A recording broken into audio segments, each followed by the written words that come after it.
The mainstream media want you to believe that everything they don't agree with is disinformation. You will not believe why that is. Hello there, you 5.7 million awakening wonders. Thank you for joining me on this voyage towards truth. You are the mighty waves upon which the ship of this channel elegantly glides. Thanks for coming along for the ride. Thanks for being the ride. Surely the Tao is the path that we make as we walk that path.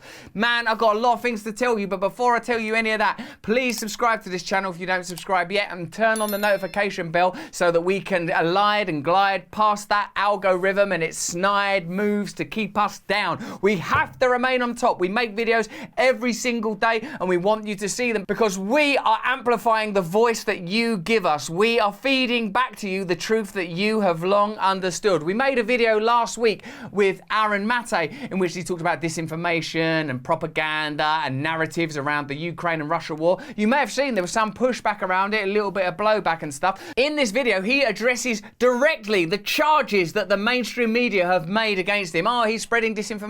He's spreading lies. He talks about that and he talks about why it is. Fundamentally, the mainstream media think that you are stupid and that you are incapable of forming your own opinion. They want to control the information that you are given, but I think that we're bound to disagree with one another on certain subjects. Just give people all of the information that you have accessible and we'll form our own opinions together. We'll form our own opinions and achieve our own consensus together. In this video, Aaron Maté says some amazing stuff. He talks about how if you disagree with someone and you can call him an anti-Semite, for example. Aaron is, of course, Jewish himself. So he talks about how the charge of anti-Semitism is often used to stifle and shut down debate, and that happened in British politics in a way that you'll find pretty fascinating in a significant way when there was an anti-establishment movement rising in this country a couple of years back. It's going to fascinate you. You'll love it. He talks about how he was accused by the mainstream media of being a disinformation spreader and how he handled it. And he talks about, generally speaking, how the mainstream media and big business support one another in allegiance with the state to prevent ordinary people having any impact on the democratic process.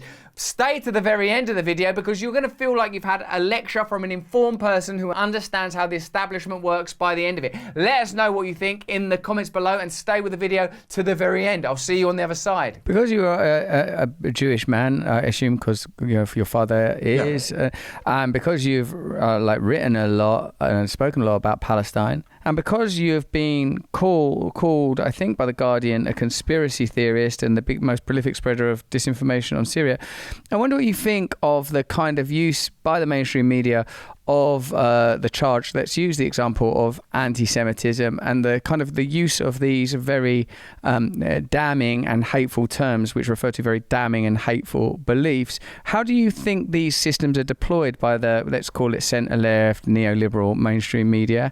Well, how do you feel about that personally and particularly? And how do you think that such a thing can ever be countenanced? Because in the end, along with his own party, these are the charges that ultimately led to the downfall of Corbyn and to the kind of annihilation of the part of the Labour Party, which for those of you listening in America is a kind of our sort of left-wing and working class supporting party. How can they ever be countenanced or challenge these kind of views in this kind of culture where this misinformation, disinformation, censorship mentality is increasingly taking hold? The aim of these insults, anti-Semitism, conspiracy theorists, when they're false, I mean, some people are anti-Semitic and they deserve to be called anti-Semitic. But when these insults are used to undermine criticism of Israel or to destroy Jeremy Corbyn's working class movement, the aim of them is to make people beyond the pale so that you can't even let them enter the arena of debate. You can't let Jeremy Corbyn and his supporters enter the arena debate because you're already dismissing them as anti-Semites. And this is a major crisis that they have to address before they can even be in the arena. And the reason that has to happen is because the establishment actually can't counter Jeremy Corbyn's actual arguments and his real views and doesn't have a suitable alternative to them, because what Jeremy Corbyn stands for, I think, speaks to people. It speaks to people's material needs. And so to undermine that, you have to come up with ways to delegitimize them.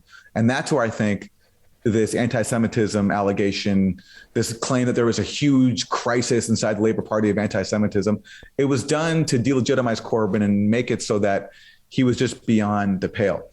The answer to it, look, this is where I criticize Corbyn. I think Corbyn catered to it too much. Now, I think he's in a really, really tough position, and I really admire everything he accomplished. And maybe it's easier for me to say because I'm Jewish. And so these sort of insults don't land with me. I can see through them. I've seen them my entire life with people trying to silence criticism of the Israeli occupation of Palestine. But I think Jeremy Corbyn should have called this out as a scam. Instead, I think he tolerated it and he catered to it and he sort of gave it weight that it didn't deserve. And I think that was a mistake, much like I wish Bernie Sanders, instead of standing up and saying what a serious problem this Trump-Russia connection was, should have called it out as a scam and said, this is a scam being used to avoid talking about real issues and to undermine genuine solutions to them.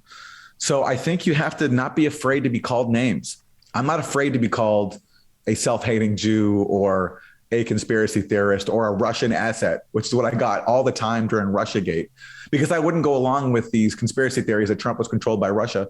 I was called a Russian apologist or a Trump apologist all the time. You have to not be afraid to be called names. You also have to not be afraid to maybe lose a job or lose opportunities, which especially in media is a huge thing where people know that if you don't drink the Kool-Aid, you're going to face career consequences. And I don't judge someone for being bullied by that because everyone has to make their own choices and everyone's in their own unique situation. But in my case, I'm not willing to compromise on these issues that I feel so strongly about. I'm not, as a journalist, I'm just not willing to compromise on the facts, especially when I'm talking about issues that are so consequential, whether it's Russiagate or whether it's the campaign against Jeremy Corbyn.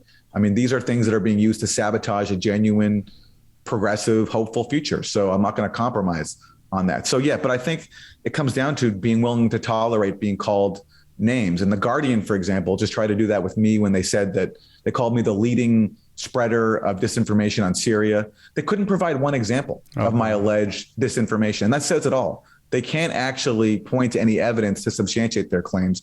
They're just trying to basically preemptively declare people like me beyond the pale. And hopefully most people can see through that. Why would The Guardian, which when I was a kid was like, you know, has the, in the words of Morrissey, who probably you also can't like anymore, like, has the world changed or have I changed? You know, The Guardian when I was a kid, that was I used to write for The Guardian, admittedly about football, English football, and like, but like now, why would The Guardian call you a conspiracy theorist and say they're the biggest spreader of disinformation on Syria?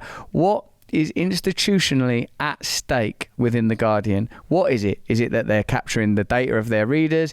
Is it that they're beholden to advertising money? How has the world changed so radically that Chris Hedges used to be able to work for the New York Times, now he can't be on Russia Today? How has the world changed so radically that Glenn Greenwald breaks the Snowden story with The Guardian, The Times, and the Spiegel or whatever, Figaro, I don't know, I can't remember all of them. Like, you know, that guy goes, you know, he's like I would have thought being a gay, married man and all that kind of stuff. Like, these are the kind of cultural credentials, not to mention the professional and journalistic credentials that would mean that you're like a lifelong hero. How do these people go to being called just, you're like a racist or you're right wing or whatever? What is at stake for The Guardian or the New York Times or CNN or MSNBC or, like, you know, take it wherever you want to go in terms of those mainstream media outlets? What are they protecting? What is their agenda? Why are they so keen to spread these kind of slurs? Well, something has changed at The Guardian, I think, in the last decade, where after they published the Snowden leaks, the UK national security state came down very hard on them and even forced The Guardian went along with this, to destroy the hard drives containing the Snowden leaks. And since then, and there's been a lot of reporting done on this by outlets like Declassified UK and others, The Guardian has changed, and The Guardian has increasingly parroted the line of the national security state. They took part in the campaign to vilify Julian Assange. They printed these bogus stories by a journalist named Luke Harding that, for example, Assange and Manafort had secret meetings inside the Ecuadorian embassy, Paul Manafort being Trump's former campaign manager, a complete scam of a story that they've never retracted. And on the issue of Syria, which I write about a lot, they've essentially supported the UK government policy of participating in a US-led dirty war that flooded Syria with hundreds of millions of dollars worth of weapons that ended up in the hands of sectarian death squads, including Al-Qaeda, that were trying to overthrow the Syrian government. And The Guardian has been pretty much on board with this policy. They've gotten rid of a lot of longtime people who used to write for them, who used to be more critical of the national security state. John Pilger, the famous journalist who used to write for them, he's now non grata. And exactly what happened internally, I don't know. I mean, I actually know, I've met The Guardian's current editor, Kath Viner. She wrote a great play a long time ago about Rachel Corrie, the young American woman who was killed by Israeli bulldozers in the occupied territories as she was trying to save a Palestinian home from being demolished. And, you know, she was a progressive person when I knew her, but now she presides over an outlet that constantly parrots the state line on serious foreign policy issues, constantly demonizes critics of the state line, Julian Assange and Jeremy Corbyn, and takes part in these disinformation campaigns against independent journalists like myself. So they just printed this article calling me the top spreader of disinformation on Syria. And their source for that claim was a study put out by this think tank called the Institute for Strategic Dialogue.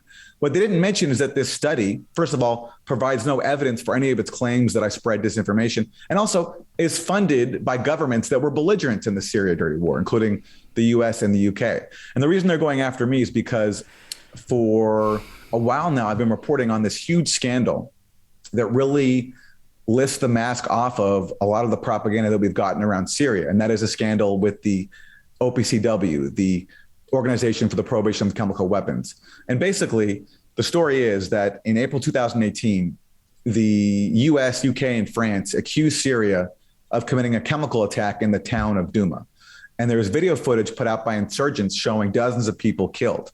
And there was gas cylinders at the scene. And the allegation was that Syria had dropped gas cylinders on Douma.